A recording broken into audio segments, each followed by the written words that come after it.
Et je vous retrouve pour le plateau de Regard Croisé. Merci de rester fidèle au programme du soir sur New World. Encore 4 sujets à aborder aujourd'hui avec nos invités. Nous parlerons d'abord du Gabon. Les militaires annoncent des élections en août 2025. Deuxième sujet, ce sera le Mali. L'armée prend Kidal, fief des rebelles du CSP.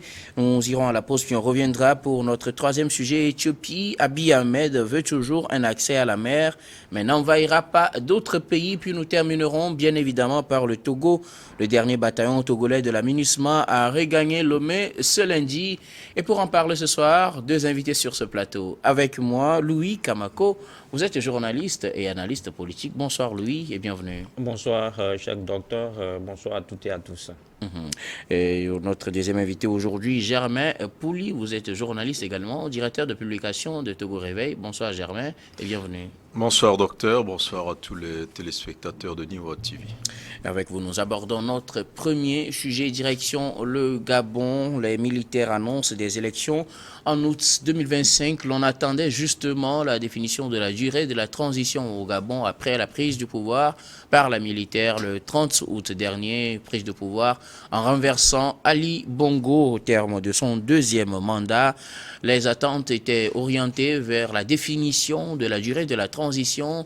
Ce lundi, le porte-parole du gouvernement de transition a annoncé que les militaires proposaient une transition de 2 ans, c'est-à-dire qui prendrait fin en août 2025 avec de nouvelles élections, des élections qui devraient, une durée plutôt, qui devrait être soumise à l'appréciation du dialogue national inclusif qu'ils annoncent pour le mois d'avril 2024. Louis, je commence par vous. Enfin, on a une idée de ce que proposent les militaires pour la transition. Ce sera une transition de 2 ans, c'est-à-dire qui prendra fin en août 2025 avec des élections. Oui, c'est ce qu'on peut dire. Et je pense que c'est une réponse à tous ceux qui critiquaient le général Brice Nguema dès sa prise de parole parce que beaucoup de gens avaient justement douté de sa bonne foi parce qu'on pensait qu'il est là pour faire la même chose parce qu'il veut, à l'époque, il mettait fin à un régime séquantenaire, à une dynastie des Bongo. Et donc, à l'époque, ce que souhaitaient beaucoup de Congolais, beaucoup de Gabonais, pas seulement de Gabonais, mais beaucoup d'Africains, c'est qu'il arrive en fait à définir son chronogramme, à situer le monde entier sur la durée de sa transition.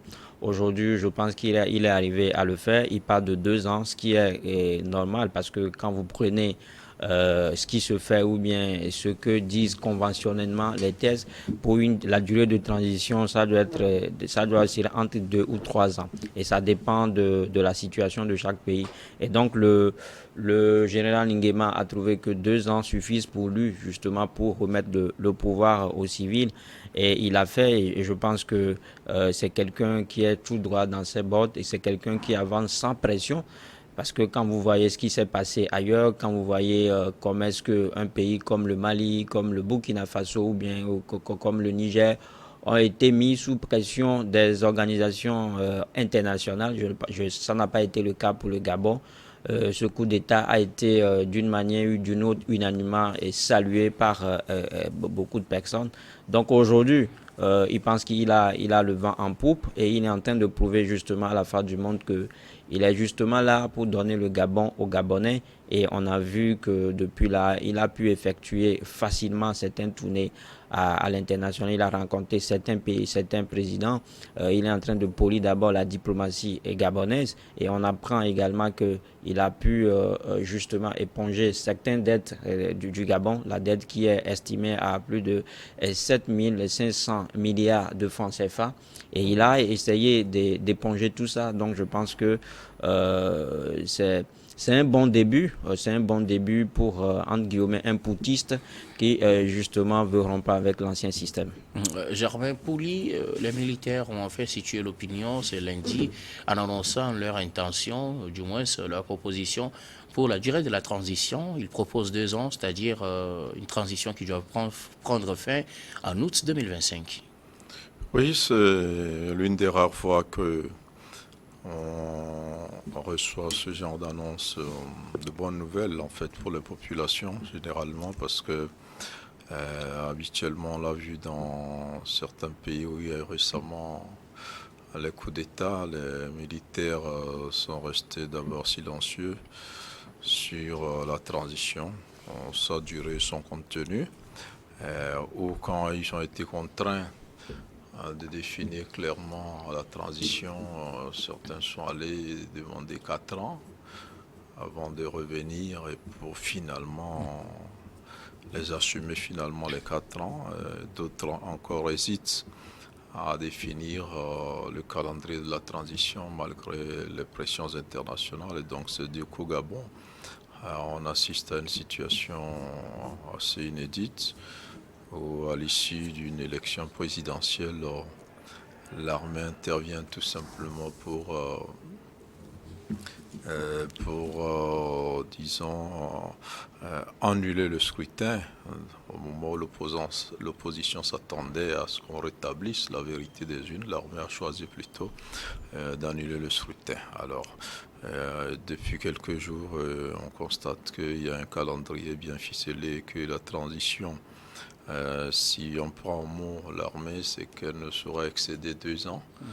Et donc, avec un calendrier assez clair, un référendum, la révision du code électoral, et puis voilà, aller vers de nouvelles élections pour que les civils reprennent le pouvoir à l'issue de cette transition. On ne peut que souhaiter que les militaires gabonais tiennent parole, et surtout que le peuple gabonais accompagne cette transition-là, parce que la transition a annoncé un dialogue. Espérons que ce dialogue-là se passe bien et que on assiste à une gestion consensuelle, à une gestion inclusive donc de cette transition-là, et que sur un même pied d'égalité, tous ceux qui seront appelés à compétir au sprint final pour désigner le nouveau président gabonais donc puissent le faire. En tout cas, les signaux sont très bons. Ça, il faut le saluer. Et lui le disait tantôt, on a vu un général faire une tournée donc des pays voisins, aller vers ces personnalités qui ont une certaine carrure sur le plan continental. Des personnalités qu'il appelait par endroits des patriarches et tout ce que vous voulez. Donc ça a été quand même une armée qui a fait de la pédagogie, qui a expliqué sa démarche, qui visiblement ne semble pas s'accrocher au pouvoir, et donc ça fait plaisir, et on risque d'assister là, si tout se déroule bien, à l'une des plus belles transitions en Afrique noire. Parce que ces militaires-là, justement, n'ont pas montré jusqu'ici des signaux quant à ce qu'on aurait pu leur imputer, donc une volonté de s'éterniser au pouvoir. Alors, vous le disiez tout à l'heure, la durée de la transition telle que voulue n'est qu'une proposition des militaires qui sera soumise à des assises nationales qu'ils prévoient pour le mois d'avril 2024. Est-il possible qu'on assiste à des décisions des assises qui prolongent cette durée de la transition? On a vu un cas exemplaire en Guinée où on était allé jusqu'à 5 ans plus tôt, selon les assises.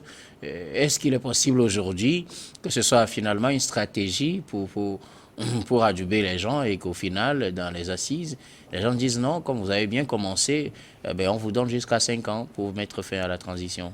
Non, mais je pense que là, c'est nous demander de lire dans la boule du cristal. Mais je pense que si vous analysez à peu près la situation, je suis tenté de vous dire que unanimement, ça va passer. Les 2 ans peuvent passer parce que Nguema, au prime abord, a eu à rencontrer les leaders de l'opposition, notamment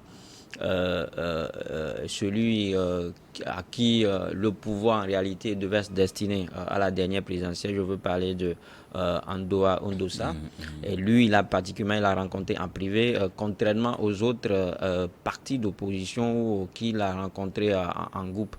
Et donc, je pense qu'il a eu à recueillir les aspirations des uns des autres ensemble. Et ils ont fait un travail inclusif en amont, avant justement de donner cette durée de 2 ans.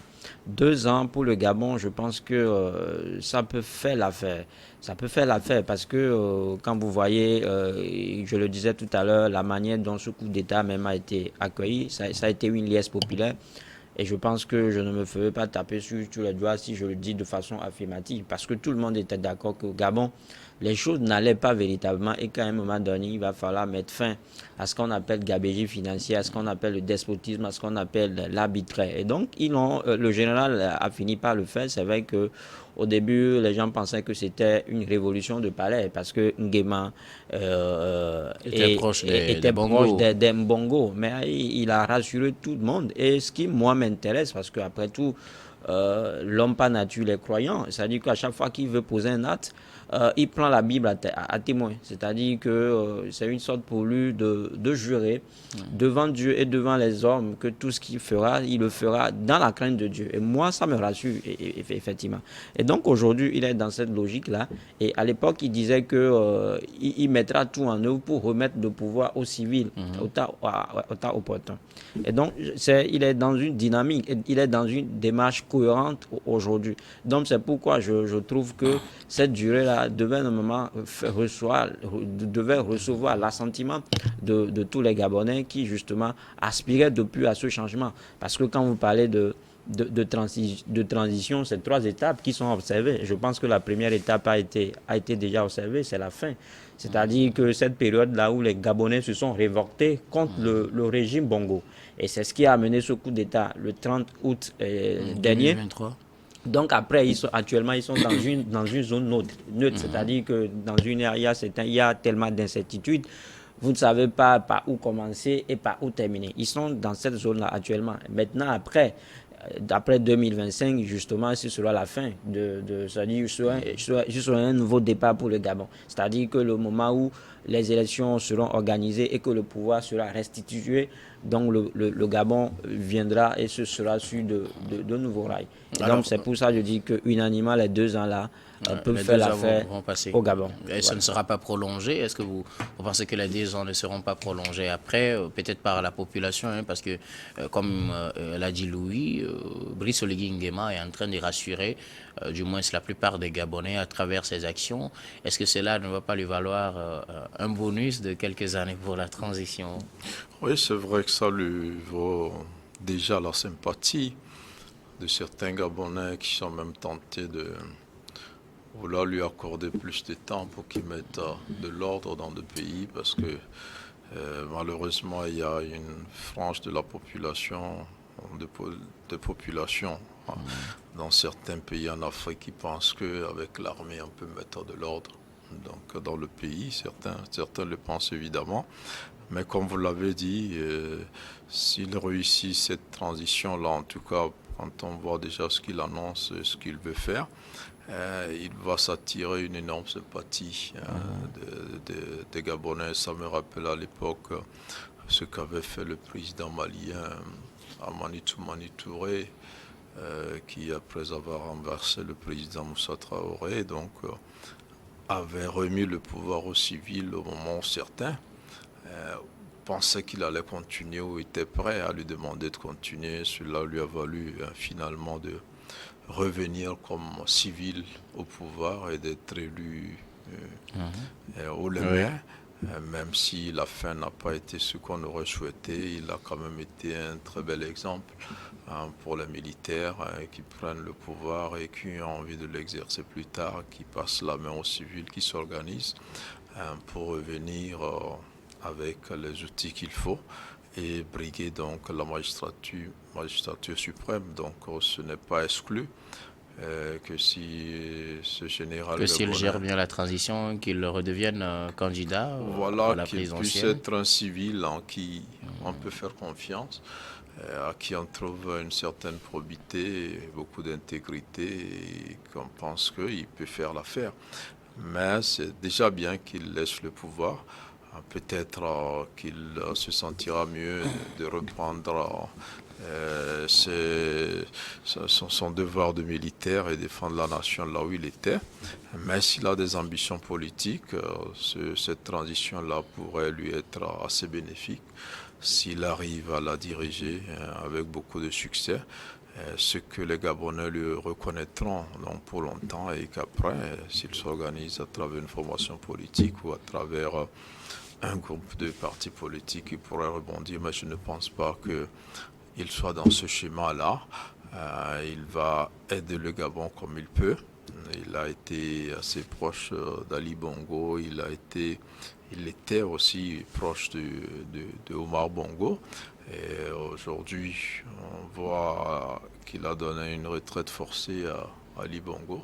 Et donc, il est dans une certaine logique qui laisse penser qu'il n'est pas très accroché donc, au pouvoir et à ce que le pouvoir peut apporter, mais ce n'est pas exclu que des Gabonais lui demandent ou l'aide à revenir plus tard, ce qui ne serait pas aussi grave. Ok, alors peut-on aujourd'hui à l'unanimité sur ce plateau décerner une mention honorable à Brice Oligui Nguema? Oui, pour le moment. Pour l'instant, oui. Parce que, pour l'instant, oui. Parce que mention honorable pour lui, parce que jusque-là, il ne déçoit personne.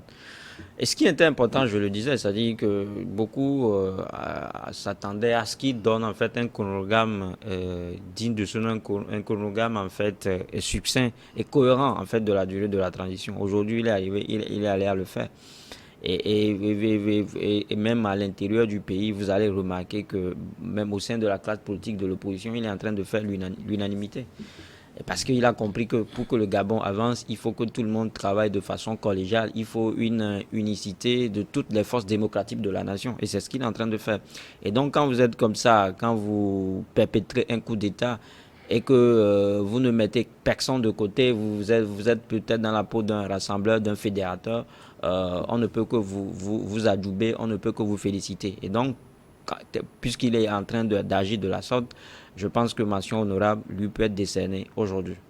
Alors, Germain, mention honorable à Brice Oligui Nguema, du moins pour le moment, en attendant de voir la suite. Mention bien ou mention très bien. Bien ou très bien. On attendra la fin de la transition pour le juger. Pour définitivement peut-être augmenter la note, mais il est sur la bonne voie. En tout cas, c'est mention bien ou mention très bien. C'est rassurant ce qu'il est en train de faire. Et espérons que les Gabonais vont l'accompagner un peu dans cette vision-là pour atteindre les résultats escomptés. Alors, merci beaucoup à vous. Nous allons marquer la première pause, puis on revient juste après pour la suite de cette émission.